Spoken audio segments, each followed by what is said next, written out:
వి gold trusted gold buyers తాకట్టులో ఉన్న బంగారాన్ని విడిపించి ఈ రోజు ఉన్న మార్కెట్ ధరకే కొనబడును. మరిన్ని వివరాలకు సంప్రదించండి 7771077720.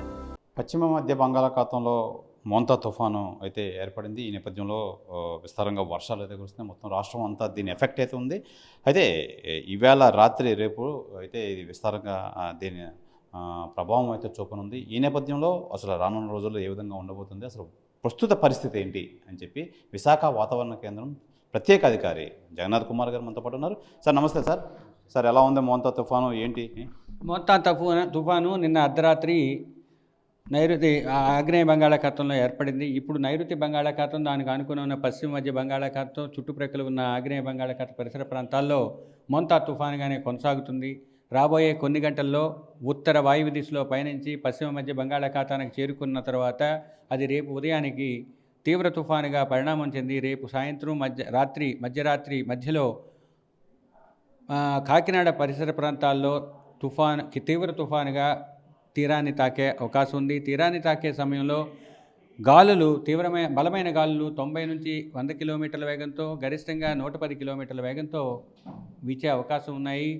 తీరాన్ని తాకే సమయంలో తుఫాను ఆ సమయంలో ఉన్న సముద్రపు అలల కన్నా 1 మీటర్ ఎత్తు వరకు ఉప్పెన ఎగిసిపడే అవకాశం కాకినాడ పరిసర ప్రాంతాల్లో ఉండే అవకాశం ఉంది. ఇక రాబోయే వారం రోజుల్లో మొదటి 3 రోజులు కూడా అత్యధిక ప్రాంతాలలో తేలికపాటి నుంచి మోస్తరు వర్షాలు పడే అవకాశం ఉంది. మొదటి 3 రోజులు కూడా భారీ నుంచి అతి భారీ, కొన్ని ప్రాంతాల్లో అత్యంత భారీ 1-2 చోట్ల కోస్తా ప్రాంతాల్లో ఉండే అవకాశం ఉంది. ఈ రోజు నుంచి 24 గంటల్లో విజయనగరం, విశాఖపట్నం, అనకాపల్లి, కాకినాడ, కోనసీమ, పశ్చిమ గోదావరి, కృష్ణా, గుంటూరు, బాపట్ల, ప్రకాశం, నెల్లూరు జిల్లాల్లోని 1-2 చోట్ల భారీ నుంచి అతి భారీ వర్షపాతం, అత్యంత భారీ వర్షపాతం కూడా పడే అవకాశం ఉంది. శ్రీకాకుళం, మన్యం, పార్వతీపురం మన్యం, అల్లూరి సీతారామరాజు, తూర్పుగోదావరి, ఏలూరు, ఎన్టీఆర్, పల్నాడు, తిరుపతితో పాటుగా చిత్తూరు, అన్నమయ్య, కడప, నంద్యాలలోని 1-2 చోట్ల భారీ నుంచి అతి భారీ వర్షపాతం పడే అవకాశం ఉన్నందువల్ల ఆయా జిల్లాలకు ఆరెంజ్ అలర్టు, పశ్చిమ రాయలసీమకు ఎల్లో అలర్టు జారీ చేశాము.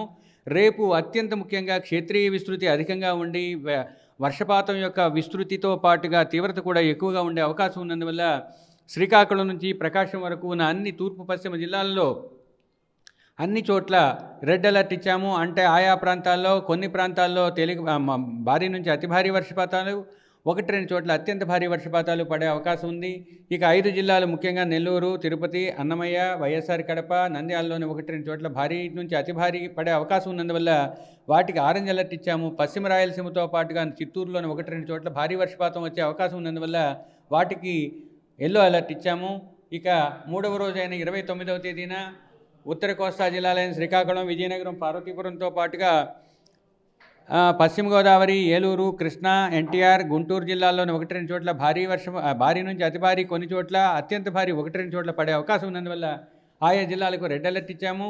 విశాఖపట్నం, అనకాపల్లి, కాకినాడ, కోనసీమ, ఈస్ట్ గోదావరి, అల్లూరి సీతారామరాజుతో పాటుగా బాపట్ల, పల్నాడు, ప్రకాశం జిల్లాల్లోని 1-2 చోట్ల భారీ నుంచి అతి భారీ వర్షాలు పడే అవకాశం ఉన్నందువల్ల ఆయా జిల్లాలకు ఆరెంజ్ అలర్ట్ ఇచ్చాము. రాయలసీమలోని కర్నూలు, నంద్యాల, వైఎస్ఆర్ కడపతో పాటుగా దక్షిణ కోస్తా జిల్లాలో, నెల్లూరు జిల్లాలో 1-2 చోట్ల భారీ వర్షపాతం పడే అవకాశం ఉన్నందువల్ల ఆయా జిల్లాలకు ఎల్లో అలర్టు 3వ రోజుకి ఇచ్చాం.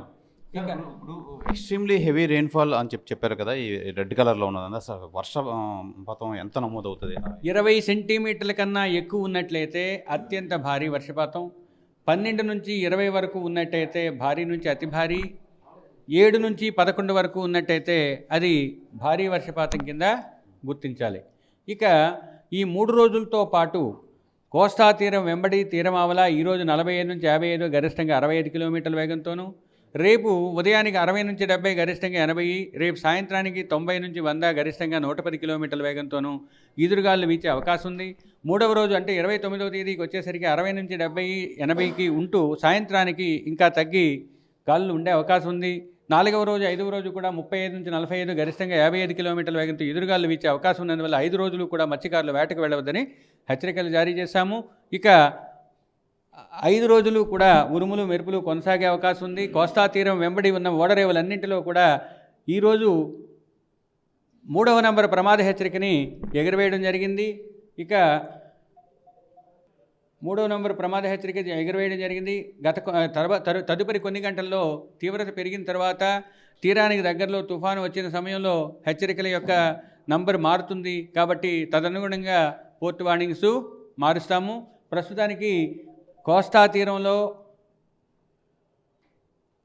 హెచ్చరికలు చెప్పినట్టే ఇక కోస్తా జిల్లాల్లోని కొన్ని చోట్ల ఆకస్మిక వరద ఉండే అవకాశం ఉంది. రాయలసీమలో కూడా కొన్ని జిల్లాల్లో ఆకస్మిక వరద ఉండే అవకాశం ఉంది. కాబట్టి జిల్లా యంత్రాంగానికి తగు సూచనలు ఇవ్వటం జరిగింది, సలహాలు ఇవ్వటం జరిగింది, హెచ్చరికలు జారీ చేయటం జరిగింది. కాబట్టి వివిధ వర్గాలు, వివిధ ప్రభుత్వ యంత్రాంగాలు తీసుకోవాల్సిన జాగ్రత్తలు తీసుకోవాల్సిందిగా కోరడం జరిగింది. జనబాహుళ్యం కూడా జాగ్రత్తగా ఈ పరిస్థితులను గమనిస్తూ పుకార్లకు తావేయకుండా సరైన జాగ్రత్తలు తీసుకుంటారని వాతావరణ శాఖ భావిస్తుంది. సరే, పోర్ట్లో ఒకటో నెంబర్ ప్రమాద మూడవ నంబర్ ప్రమాద హెచ్చరిక ప్రస్తుతానికి ఉంది. తదుపరి కొన్ని గంటల్లో ప్రమాద హెచ్చరికలు మారే అవకాశం ఉంది. ఎందుకంటే తీరానికి దగ్గరికి వచ్చేసరికి విండ్ స్పీడ్ మారుతుంది. ఆ మారేటప్పుడు ఆ పోర్ట్లకి ఇచ్చే హెచ్చరికలు కూడా మారుతాయి. కాబట్టి ప్రస్తుతానికి 3వ నంబర్ ఉంది. రాబోయే కొన్ని గంటల్లో వాటికి హెచ్చరికలు మారుతాయి. ఇక ఫ్లాష్ ఫ్లడ్ లేదా ఆకస్మిక వరద ఉండే ప్రాంతాన్ని ఈ విధంగా సూచించాము. దక్షిణ రాయలసీమ, దక్షిణ కోస్తా ప్రాంతాల్లో ఎక్కువ ప్రాంతం ఫ్లాష్ ఫ్లడ్ లేదా ఆకస్మిక వరద వచ్చే ప్రాంతానికి ఆస్కారం ఉంది. ఉత్తర కోస్తాలో విశాఖపట్నం, దానికి అనుకున్న విజయనగరం చుట్టుప్రక్కల ప్రాంతాల్లో కొంత ప్రాంతం ఈ ఫ్లాష్ ఫ్లడ్కి ఆస్కారం ఉంది. ఇది మార్గం, తుఫాను యొక్క మార్గం. ఇది గాలుల యొక్క తీవ్రతను తెలియజేసే క్వాడ్రంట్ విండ్ ఫోర్కాస్ట్. ఇది ఏం చేస్తుందంటే కాకినాడ చుట్టుపక్కల ప్రాంతాల్లో 90 నుంచి 100, గరిష్టంగా 110 ఉండే ప్రాంతాన్ని సూచిస్తుంది. ఇక ఈ వైలెట్ కలర్ ఉన్న ప్రాంతం అంతా కూడా 60 నుంచి 90 వరకు గాలులు ఉన్న ప్రాంతాన్ని, ఈ గ్రే కలర్ ఉన్న ప్రాంతం అంతా కూడా 50 నుంచి 60 కిలోమీటర్ల వేగంలో గాలి వీచే ప్రాంతాన్ని చూపిస్తుంది. ఎస్పెషల్లీ ఈ తుఫాను నేపథ్యంలో మీరు ప్రభుత్వానికి ఎలాంటి సూచనలు ఇస్తున్నారు మీ వాతావరణ శాఖ నుంచి? మా శాఖ నుంచి వర్గాల వారీగా ప్రతి గవర్నమెంట్ విభాగానికి సూచనలు ఇవ్వడం జరుగుతుంది. మాకు ఆల్బమ్ పేజ్ వార్నీస్ ఉంటారు. అలాగే డిజాస్టర్ మేనేజర్స్ అంటే విపత్తు నిర్వహణ యాజమాన్య సంస్థలకు కూడా ఇవ్వటం జరుగుతుంది. జిల్లా స్థాయిలో జిల్లా కలెక్టర్లకు ఇచ్చేది కూడా డిస్ట్రిక్ట్ డిజాస్టర్ మేనేజ్మెంట్ అథారిటీ అంటారు, వాళ్ళకి కూడా ఇవ్వటం జరుగుతుంది. కాబట్టి అన్ని వర్గాలకు అన్ని స్థాయిల్లో ప్రభుత్వానికి ప్రజలకు సూచనలు, సలహాలు, హెచ్చరికలు జారీ చేయడం జరిగింది. సార్, ఇప్పుడు మీరు ఇచ్చిన ఈ డేస్ ఏ రోజు ఎలా ఉంటుందనే నేపథ్యంలో ఇది మళ్ళీ ఏమైనా దిశ మారే అవకాశం ఉందా? ప్రస్తుతానికైతే అదేమీ కనిపించట్లేదు. మాకున్న సాంఖ్యిక నమూనాలని కూలంకషంగా చర్చించిన తర్వాత వాటిని తెలియజేయడం జరిగింది. కాకినాడ పరిసర ప్రాంతాల్లో తీవ్ర తుఫానుగానే ఈ తుఫాను తీరాన్ని తాకే అవకాశం. తీరం దాటిన తర్వాత దాని విస్తృత రూపం మొత్తం అంతా చూపిస్తుంది అంటారు. తీరం తాకిన తర్వాత కూడా కొంతకాలం తుఫానుగాను వాయుగుండంగాను కొనసాగే అవకాశం ఉన్నందువల్ల ఈ 29వ తేదీన కూడా భారీ నుంచి అతి భారీ, అత్యంత భారీ మరియు భారీ వర్షాన్ని సూచించే ప్రాంతాలను మీకు తెలియజేయడం జరిగింది.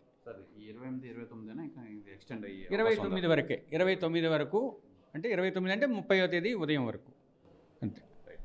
ఇది మోంతా తుఫాన్ అయితే మటుకి 28, 29 రేపు ఎల్లుండి చాలా విస్తారంగా వర్షాలు అయితే కురుస్తాయి.